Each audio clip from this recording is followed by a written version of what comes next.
Stage 2, the discipleship stage. In Stage 2, people who have fallen in love with God join a community of fellow believers. It is a time of learning and belonging. They want to learn and grow in every way they can. They also want to develop an identity with a group of fellow believers, so they explore, absorb, and practice the belief systems of the community as they seek to draw closer to God. During this stage, there is a strong sense of being right. They have found the right community, and they are learning the right way and worshiping in the right way. During this stage, spiritual growth is particularly stimulated by strong leaders, teachers, and mentors. In some cases, the greatest mentors are found in books.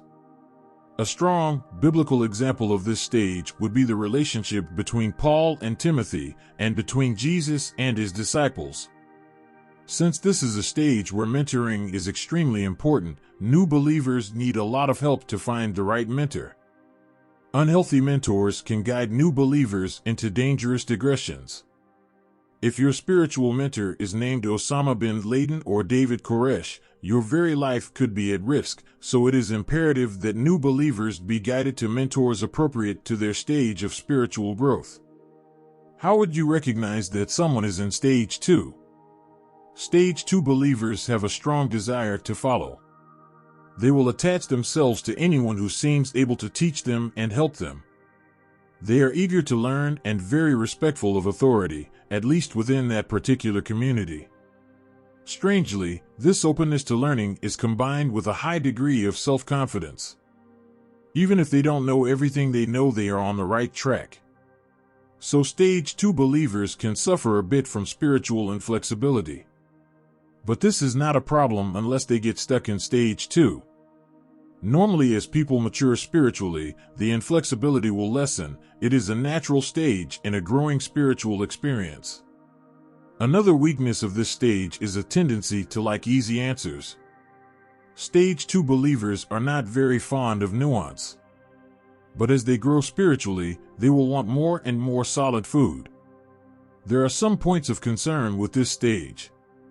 It is very common for people to get spiritually stuck at this point and have difficulty moving forward.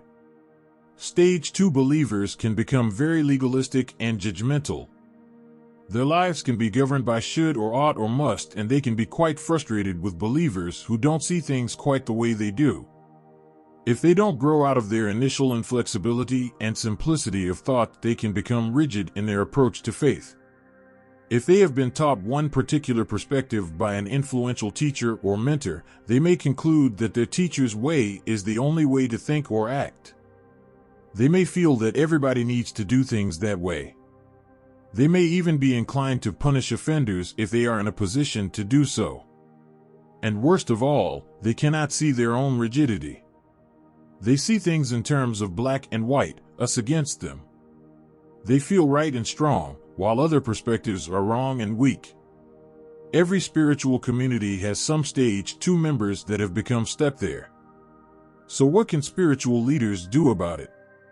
How can mentors help Stage 2 believers to move ahead spiritually?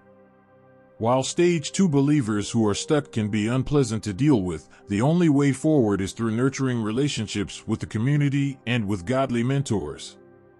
Rigid believers have placed head ahead of heart and certain beliefs ahead of relationships. Such rigidity will remain unless through spiritual nurture, they gain some self-awareness of what is wrong and they find encouragement to repent and renew relationships that have been broken. The mentor must resist the temptation to strike back in kind, but instead be gentle, humble, and teachable. 2 Timothy 2 verses 24 to 26. Another important element to growing Stage 2s is providing opportunities for them to serve.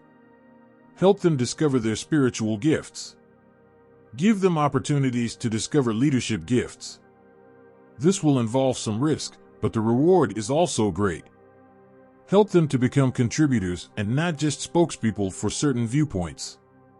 As they learn and grow for themselves and find God using them in positive ways, they can begin to make the transition to the third stage.